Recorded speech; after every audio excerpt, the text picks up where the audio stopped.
Hello, this is Community Conversations. I'm Doris Ballard, your host, and it is a production of Concord TV. And we also have a podcast. You can watch this and let the people you know, they can tune in on yourconcordtv.org as well to check it out. I am thrilled to have on my program today Matthew Newton. He is the New Hampshire Film and Television Office, which now has a new branding, and you are the director, and we're going to get into that new title, new branding, and right now. But how long have you been, Matt? Well, first of all, welcome. Well, thank you for having me. Anytime. And how long have you been with the department? Well, I've been with the state almost 15 years, with the office in some capacity over that time. I've been director since 2005, so we're over 10, 11 years now. That's great. Yeah. Let's talk for those who are watching or listening on the podcast might be wondering what exactly you do. Now, the New Hampshire Film and Television Office has a new name now. Mm-hmm. Yeah, we've recently launched through legislation. We are now the New Hampshire Division of Film and Digital Media, which in my opinion brings us a little bit more up to speed with the changing times and technology, and television, of course, is going all digital, and film it's still movies, and we want to hold on to that for the film purists out there. But it gives us a chance to kind of expand our reach into different technology and different sectors of the creative economy that have come online now, like video game design and production, and so we're delving into a whole new world. That's amazing. Yeah. How did that all happen? And first of all, it is part of the New Hampshire Department of Cultural Resources. Correct. Still, correct? All right. So how long has the New Hampshire, well, now the Division of Film and Digital Media, been in existence, and how did it all start? It's been an on-again, off-again relationship over the last couple decades. It first came on the scene probably in the early 80s, at the time when On Golden Pond filmed in New Hampshire. There was a film and television bureau that resided in travel and tourism. And a few years later, the office kind of disappeared, and then it came back in different incarnations, and then was formally brought back. Around 1998, there was legislation to put together a Film and Television Commission, which is sort of an advisory board that meets and talks about these issues and how to generate more production in the state. And from that came the latest incarnation of the film office, again at Travel and Tourism. It resided there until about 2004, when Commissioner Van McLeod moved it over into his department, and I joined it. I was with the film office at that time, and moved over to the department in 2005.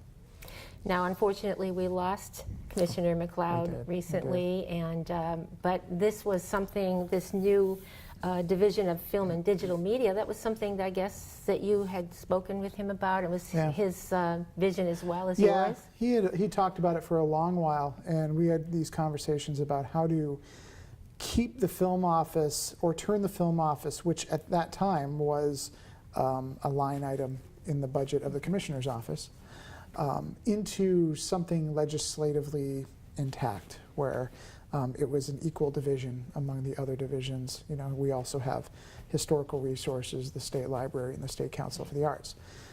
So this was sort of one of his last initiatives, and we're thrilled he was able to see it signed by the governor, and here we are today. So what exactly does your division deal with on a regular basis for the public that doesn't quite understand that movies just don't happen in a state without working with, or films, without working with your department, correct? Most of the time, that's true. Most every state in the nation has a similar state office. Some even reach out into regional offices within the state, county offices, that sort of thing. But most states have a film office of some kind, and it's essentially a liaison between the film industry, the production industry, and whatever state they're filming in or jurisdiction they're in. I am typically the point person, or the first call that a lot of productions will make. They know that states have a film office, and since productions coming in don't really have a lay of the land, they can contact a film office to find out what kind of crew you have there, who can they hire, can they have help with permitting, can they have help finding locations, and et cetera, et cetera.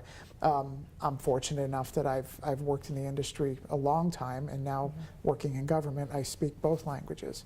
And so whatever the production needs are, I can kind of translate that into what we can provide for them or what we can't provide for them. So, How about giving us a few examples? well, you know, take for instance, we had a busy time this year with the political scene, the presidential primary and the election.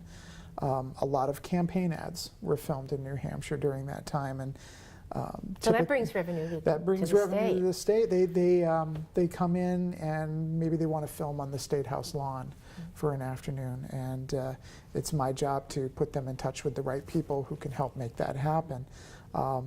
We were, you know, very busy wrangling crew for various incoming news outlets who were covering press conferences and other rallies, and maybe there was something else happening over here, so they needed an extra person to grab a camera and go get that or something. So a lot of that is very small, but it kept us very busy. And I'm a one-person film office, but I have a large network of people that I can contact for these things. So it's a group effort, I believe. But all of this contributes to the creative economy and to communities. So we think about the creative economy as anything that is in the realm of art, that is part of Concord and any city actually, and that brings in, generates revenue, generates tourism. Sure. Is that a correct analysis of it? Yeah, and for an example, my office had a budget last year of $97,000, very small It is compared small, to most film offices. But the film office helped generate $1.6 million in direct spending from productions too. Again, very small compared to other states, but it's a decent return on investment. And having somebody in that position who can field those inquiries, I think is important too. But my job is to also not only help productions, but to buffer the production within communities. I mean, we live here. These are our neighbors. And so when a production comes into, say, Concord, it'll be my job to work with the production and work with property owners and business owners and residents to make sure that everybody is happy when that production leaves and wants to see that continue. So it's building relationships just like everything else is. It is. Productions can be big. You get a movie in town. We don't see a lot of huge movies right now, but when they do come in, they're pretty invasive. And there are trucks, they will want parking. Streets will be blocked off. You know, if there are stars attached, there's obviously a distraction there. A lot of permitting that happens, a lot of logistics, fire, police, that sort of thing. So a film office is there to help coordinate that kind of thing. If you're just tuning in, this is Community Conversations, a production of ConcordTV, which is located in Concord High School. And by the way, we are taping on Main Street today. Once a month we tape at the location of New England College in Concord on 62 North Main Street, right near Northway Bank. And my guest today is Matthew Newton. He is the director of the New Hampshire Division of Film and Digital Media, which is part of the New Hampshire Department of Cultural Resources. All right, focus right now, we've talked about film, we've talked about movies. For those who don't quite understand what digital media is, and I know somewhat what it is, but explain how your department will be involved in that. Well, it's, again, just taking a look at how technology has changed, and film itself and television, everything is going digital these days. This program is not only being broadcast on your channel, but will be online, available there as well. So we look at video production in all those venues, as well as video game production, audio production. How would video game production be part of? It's a brand new sector that's really on the climb right now, and there are programs in various schools around the state that are offering that, and whether it's coding or graphic design, that sort of thing. But that's all digital. That's all digital media, and it involves teams of productions. And for example, I routinely have productions that come into the state that actually do filming for video games. What they'll do is they come in and take the White Mountains, and they'll film the backdrops, and then they'll take those back and they'll manipulate that digitally, and they'll turn it into landscapes that are quite alien or whatever they're looking to do, but they use that as a template to get things started. So it all dovetails and overlaps, and it's a growing sector right now. Manchester is a technology haven right now. There's a lot of that going on. Various computer and technology companies, and there's a lot of design happening, and this is just something that we want to start tracking more of, and seeing how it all contributes into the economy. And like film and TV production, I think this is going to be the wave of the future. Well, we certainly hope so at Concord TV, right? We're into creating content and teaching people how to create content so they can be their own media, they can add things to their resumes, et cetera. So now the people that are part of your circle, they're producers, they're filmmakers, you must have a database of perhaps jobs are posted, and you can help with that. We do that. When productions come in, say, the ones from the political season, if they're looking for production assistants or extra camera people, we'll post those things online on our website or Facebook or Twitter and things like that. And we do keep a roster of crew people in the state, and it varies widely from people who work directly like camera and editing down to sort of the ancillary skills, whether they're carpenters or painters, movies and TV shows, they need sets built. And they actors, need perhaps? actors. Yeah, we do have actually, I don't keep a roster of actors, but I keep a roster of casting and talent directors who do that sort of thing. Great. So that's all available, and other support businesses as well. We even keep track of portable toilets and janitorial services and things Very like that. Very important parts of...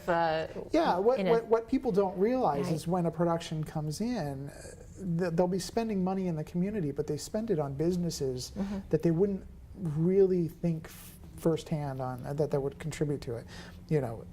When you see plants and flowers on a movie set, they come from a local business, a local florist. And so we keep track of that kind of a spend, how many hotel rooms and how many nights, and kind of create a picture of the impact. Great. The website is the nh.gov/film, and my guest is Matthew Newton. He is the director of the New Hampshire Division of Film and Digital Media, and it is a department of the New Hampshire Department of Cultural Resources. Something that you do that really is exciting to all of us at Concord TV, because we teach youth video and film. So the annual High School Short Film Festival, let's talk about that. That's exciting. That was something that we started in 2008. I went to film school, and when I started in this job, one of the things I wanted to do to give back was to be able to provide students an opportunity to create and show their work. So we launched this High School Short Film Festival, and what started as 20 films that were submitted and we just screened those films has turned almost 10 years later into, we get about 60 to 70 submissions every year, and we select 25 of those. So it's become much more competitive. Winners are screened in other festivals around the state. We take the whole program and we screen them in other cinemas around the state. We have our premiere here in Concord at Red River. Again, part of bringing revenue into the city of Concord. Exactly. We have audience members who come for the festival who have never been at Red River. That's great. And then go to our restaurants and spend some money on downtown or whatever. But it's been a great opportunity for us to connect with video production programs in different high schools and see what they've got going on and give them a little exposure, pardon the pun, but...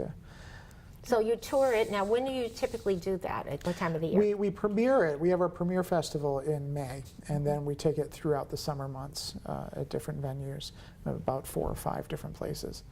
So the public, if you want to go to the New Hampshire Film and Digital Media Department at nh.gov/film, you can kind of keep an eye on that, and maybe a little encouraging if you have students who are in high school who like to dabble with video and create movies or whatever, that to just check it out. Yeah, some of the submissions are made as part of a class, you know, but it's open to anybody in a high school or homeschooled of that age who wants to make a film no more than 7 minutes, and it's free of charge, and they can submit for consideration. Not all films get in. Yeah. So some of the top films, what would you say must have impressed you? We've seen things from Bedford High School. Their film last year, Answer, was a really good film. We have had films from Concord High School in the past. Pedro Pimentel is a great filmmaker, and he's gone on to do other films now. But it's really interesting to see whether they were doing it as an individual or as a team, how they approach the process, and what kind of stories they tackle, and the technology they're using. So. There was a rumor not too long ago about that Star Wars was going to have a movie in Concord, in the state. So please tell me that is so, or is it still a rumor? It's not happening. There was a fake news story that came out on Facebook that talked about Star Wars filming scenes in New Hampshire, and it was the first I had heard about it. They had, they're well established overseas, and that's where they've been doing their filming. And but some of the media caught wind of it and wanted confirmation, and I get phone calls, and it happened a couple of years ago with a James Bond story. And as much as I would love these films to be shot here, it wasn't true. How do you attract filmmakers and movie companies to come to New Hampshire? Well, a lot of it basically is word of mouth, but the big thing right now are financial incentives and tax credits that some states are offering. A lot of states are offering. There's probably about close to a dozen right now in the U.S. that are not. New Hampshire is one of those that hasn't had a tax credit. So subsequently, we've lost a lot of production. Labor Day with Kate Winslet and Josh Brolin, a New Hampshire story, New Hampshire author, filmed in Massachusetts. Oh, that's a shame. Wow, we should speak to our legislators and we encourage. We do. I know you do, but you need. There have been 3 attempts to put something on the books. The bills have always failed, and I'm hearing now that there's a 4th attempt. A couple legislators are bringing something forth. Hope you're successful. It's we have to make sure that whatever it is, it's right for New Hampshire, and that it just works. Can you believe our time is just about up here? Oh, let's go on for another half hour. I've been talking with Matt Newton. He's the director of the New Hampshire Division of Film and Digital Media, a department of the Department of Cultural Resources, and nh.gov/film if you'd like to go check out what they do so much. I've known you, Matt, for quite a few years. You were on our board of ConcordTV, and we miss you. But we love to stay in touch and see everything that's doing. So what is your, in wrapping up today, what is your dream goal for 2017? My dream goal for 2017 for the office is to get at least one larger production in the state, so we can use that as the story. We have a lot of great things that have happened over the years, but to have something new, a bigger film, and have New Hampshire people working on it. That'd be great. That's the goal. Any chance we might get Game of Thrones? I'll work on it, or I'll write a fake news story. Do you have any about it. castles or anything in New Hampshire? Right. Thank you so much, Matt Newton, for being on Community Conversations. And anytime, please do join us, because it's exciting to find out what's going to be happening with this new endeavor. It's my pleasure. Thank you. And thank you to New England College Concord on 62 North Main Street, next to Northway Bank. And check them out, because there's all kinds of performances here and music, so you might want to drop in and say hi to Sean. All right. Have a great holiday. Bye now.